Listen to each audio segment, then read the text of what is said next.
Hello everyone and welcome back to the channel.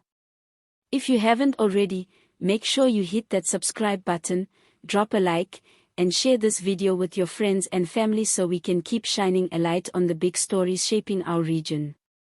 Today, we turn to a story that's making waves in Zimbabwe's political and traditional leadership circles, a rare High Court ruling that has ordered Chief Seke to retract ZANU PF slogans he allegedly used in an official capacity. This is more than just a legal technicality, it's a landmark moment that speaks to the delicate balance between traditional authority, politics, and the rule of law in Zimbabwe.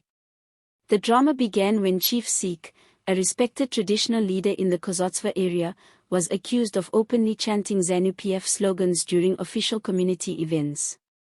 While this might seem routine in a country where ruling party influence has long seeped into all corners of public life, it triggered a legal challenge that has now ended in a powerful court directive. At the heart of the case was a question that has been whispered for years but rarely tested in court: can traditional leaders openly align themselves with a political party without violating their constitutional obligations?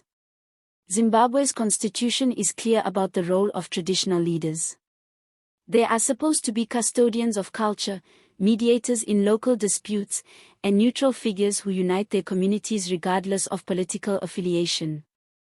This neutrality is especially important in rural areas, where chiefs wield significant influence over people's daily lives. Critics have long argued that when chiefs publicly support a political party, it undermines democracy and intimidates citizens who might support opposition movements. And in this case, the complainants argued that Chief Seke's behavior amounted to exactly that: an abuse of his office and a breach of constitutional neutrality. When the case was brought before the High Court, many observers expected it to be quietly dismissed. After all, Zimbabwe's judiciary has often been accused of leaning towards the ruling party's interests. But in a surprising turn, the court ruled in favor of the applicants and ordered Chief Seke to retract the political slogans he had used. The ruling also included a stern reminder that traditional leaders must uphold the constitution, avoid partisan politics, and serve all members of their community equally. This decision has sent shockwaves through both political and traditional leadership structures. For years, opposition parties like the Citizens Coalition for Change, CCC, and other civil society groups have complained about the politicization of traditional institutions. They have accused ZANU PF of using chiefs, headmen, and village heads as an extension of its rural campaign machinery, from mobilizing voters to intimidating dissenters.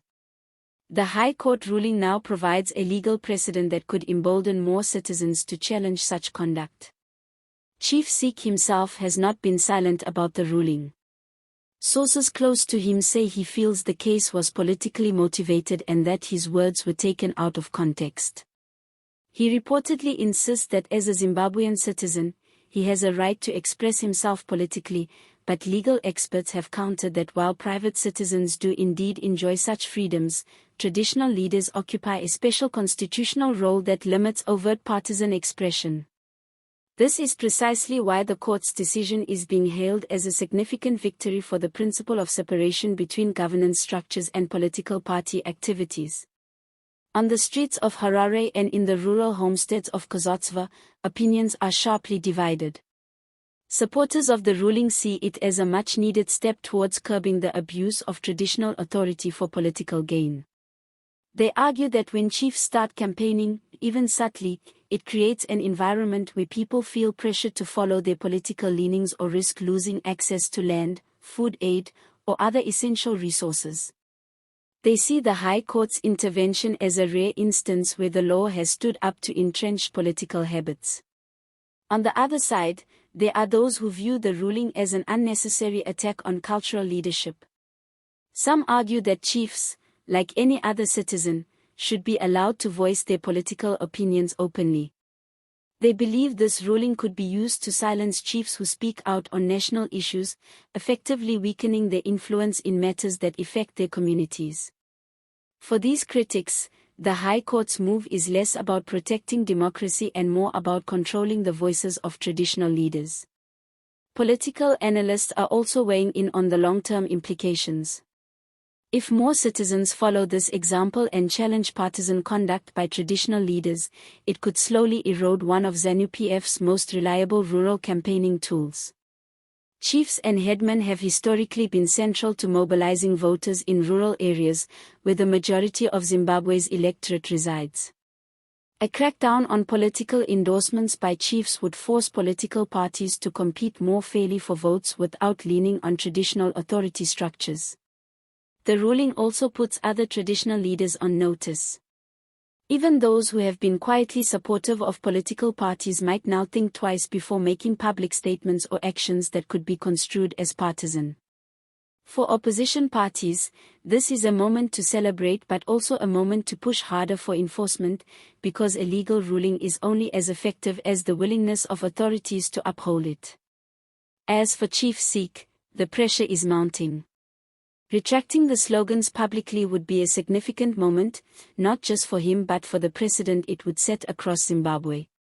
Will he comply fully with the court's order, or will there be attempts to resist or reinterpret the ruling? The coming days will reveal whether this is a genuine turning point or just a temporary flash in the pan. What's certain is that this High Court decision has opened a conversation that many in Zimbabwe have been too afraid to have openly: the role of traditional leaders in politics, and whether their centuries-old authority should be used to sway modern democratic processes. For now, one chief has been told to step back from the political stage, but the echoes of this case are likely to travel far beyond Chazotsva. And for ordinary Zimbabweans tired of blurred lines between culture and politics, this might just be the beginning of a new chapter.